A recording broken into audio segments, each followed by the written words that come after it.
اعوذ باللہ من الشیطان الرجیم بسم اللہ الرحمن الرحیم اللہم صلی علی محمد وعلی آل محمد کما صلیت علی ابراہیم وعلی آل ابراہیم انک حمید مجید اللہم بارک علی محمد وعلی آل محمد کما بارکت علی ابراہیم وعلی آل ابراہیم انک حمید مجید رب اشرح لی صدری ویسر لی امری واحلل عقدۃ من لسانی یفقہوا قولی ربنا زدنا علما یا مقلب القلوب ثبت قلبی علی دینک آمین۔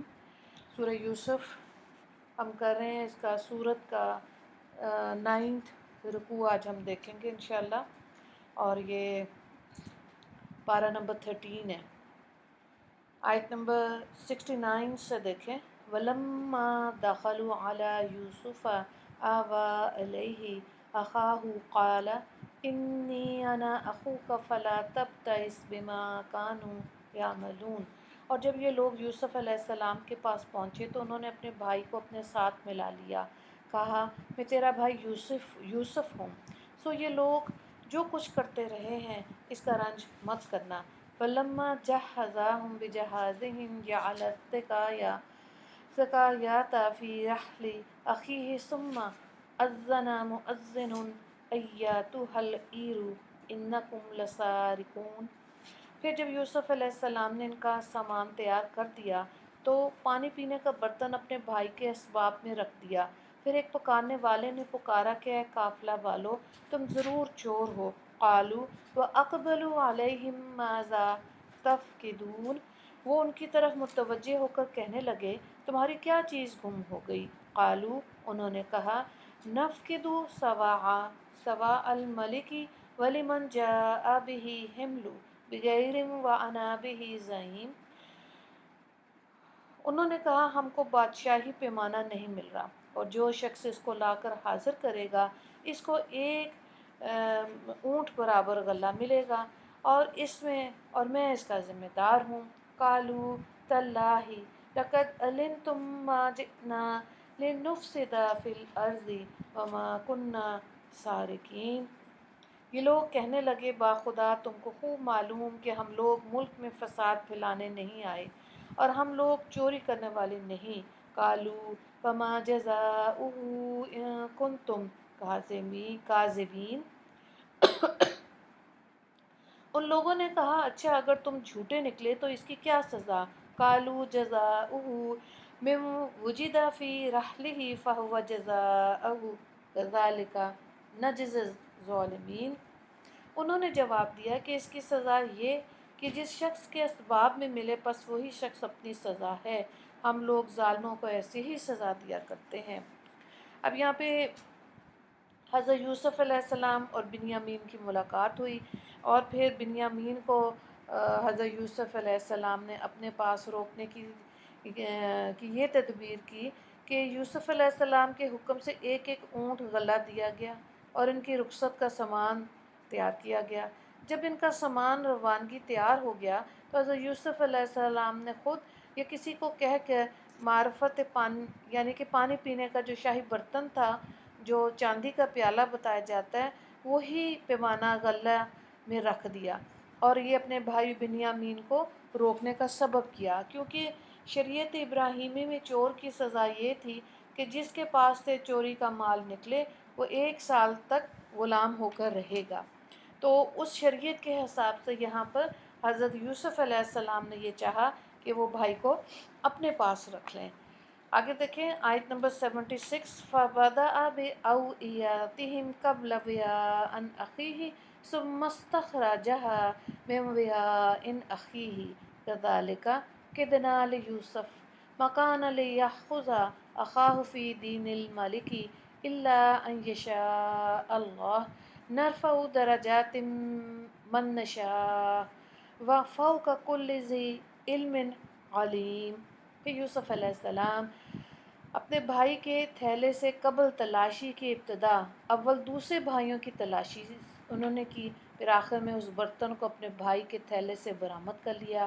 اور کہا ہم نے یوسف علیہ السلام کی خاطر اس طرح تدبیر فرمائی، یوسف اپنے بھائی کو اس بادشاہ مصر کے قانون کی روح سے نہیں لے سکتے تھے، مگر یہ ہے کہ اللہ ہی کو منظور تھا، ہم جس کو چاہتے ہیں خاص درجوں تک بڑھا دیتے ہیں، اور تمام علم والوں سے بڑھ کر ایک بڑا علم والا بھی ہے۔ قالوا ان یسرق فقد سرق اخ له من قبل فاسرها یوسف بنفسه ولم يبدها لهم قال انتم شر مکانا واللہ اعلم بما تصفون۔ کہنے لگے اگر اس نے چوری کی تو تعجب نہیں، اس کا ایک بھائی بھی اس سے پہلے چوری کر چکا، بس یوسف علیہ السلام نے اس بات کو اپنے دل میں پوشیدہ رکھا اور ان کو ان کے سامنے ظاہر نہیں کیا، یعنی دل میں یوں کہا کہ اس چوری کے درجے میں تو تم اور بھی برے ہو، اور جو کچھ تم بیان کر رہے ہو اس کا علم اللہ تعالیٰ جانتا ہے۔ اب یہاں پہ جب بھائیوں نے یہ دیکھا بنیامین کے سامان میں کہ برادران یوسف نے جو پیالہ برآمد ہوتے دیکھا تو ان کی حسد کی آگ بھڑک اٹھی بھائیوں کی، اور سب بڑے شرمندہ ہوئے، کہنے لگے کہ اگر اس نے چوری کی تو تعجب نے، اس سے پہلے اس کا بھائی بھی جو تھا وہ بھی چوری کر چکا۔ یہ اشارہ یوسف علیہ السلام کی طرف تھا۔ اپنی پاک بازی جتانے کے لیے بنیامین کے جرم کو پختہ کر دیا، اور اتنی مدت کے بعد بھی یوسف معصوم و جھوٹی تہمت لگانے سے بالکل نہیں شرمائے، اور اس سے صاف ظاہر ہوتا ہے کہ حسد کا مادہ ابھی بھی ان کے اندر موجود تھا۔ اور یہاں پہ جو حضرت یوسف علیہ السلام پر بات آ رہی ہے چوری کی، تو بچپن میں ان کا ایک کرتا تھا جو ان کے والد نے حضرت یعقوب علیہ السلام نے ان کو پہنایا تھا، اور یہ بچپن میں کچھ عرصہ اپنی پھوپھی کے پاس بھی رہے، تو جب حضرت یعقوب علیہ السلام لینے کے لیے آئے حضرت یوسف علیہ السلام کو، تو پھوپھی کا دل یہ کیا کہ کچھ عرصہ یہ اور رہیں ان کے پاس، تو وہ کرتا جو خود ہی انہوں نے رکھا کہیں پر، تو اس کا انہوں نے یہ کہا کہ ابھی تو یہ کرتا مل نہیں رہا، الزام لگایا گیا، تو وہی جو شریعت محمدی میں شریعت ابراہیمی میں یہ تھا کہ جس سے چوری کا مال برآمد ہوتا تھا وہ ظاہر ہے اس کو 1 سال کے لیے مالک کے پاس رہنا پڑتا تھا، تو کچھ روایات ایسی ملتی ہیں، لہٰذا تب بھی حضرت یوسف علیہ السلام اپنی پھوپھی کے پاس زیادہ دیر رہے۔ یہاں پر بھائیوں کے حسد کا ذکر آ رہا ہے کہ انہوں نے بجائے اس چیز کو شرمندہ تو تھے لیکن بات وہی دہرا دی، تو بعض دفعہ دیکھیں لفظوں کا بوجھ انسان زندگی میں اٹھاتا ہے، تو بڑا سوچ سمجھ کے بولنا چاہیے، دل آزاری نہیں کرنی چاہیے کسی کی۔ آگے دیکھیں 2 آیات ہیں اور پھر یہ رکوع مکمل ہو جائے گا، آیت نمبر 78 اور 79۔ قالوا یا ایھا العزیز ان لہ ابا شیخا کبیرا فخذ احدنا مکانہ انا نراک من المحسنین۔ کہنے لگے اے عزیز بنیامین کے ایک بہت برا باپ ہے، سو اس کی جگہ آپ ہم میں سے کسی ایک کو رکھ لیجئے، ہم آپ کو نیک مزاج دیکھتے ہیں۔ قال معاذ اللہ ان نأخذ الا من وجدنا متاعنا عنده انا اذا لظالمون۔ یوسف علیہ السلام نے کہا ایسی بات سے خدا بچائے کہ جس کے پاس ہم نے اپنی چیز پائی ہے اس کے سوا دوسرے شخص کو پکڑ کے رکھیں، اس حالت میں تو ہم بڑے بے انصاف سمجھے جائیں گے۔ یہاں پہ 9واں رکوع مکمل ہو گیا ہے۔ 2 سوالات اس رکوع کے ہیں۔ آیت نمبر 70 حضرت یوسف علیہ السلام نے بھائی کو اپنے پاس روکنے کی کیا تدبیر کی؟ دوسرا سوال ہے بھائیوں کا رویہ کیا تھا جب بنیامین کو پکڑا گیا؟ آیت نمبر 77۔ دعا کر لیتے ہیں۔ یا اللہ آپ نے اپنی مخلوق کے لیے جو رزق کا وعدہ فرمایا اس پر ہم کو یقین کامل نصیب فرما دیجئے، جو کچھ یا اللہ ہم کو آپ رزق عطا فرمائیں وہ آپ ہی کی بندگی اور اطاعت و فرمانبرداری میں کام آئے۔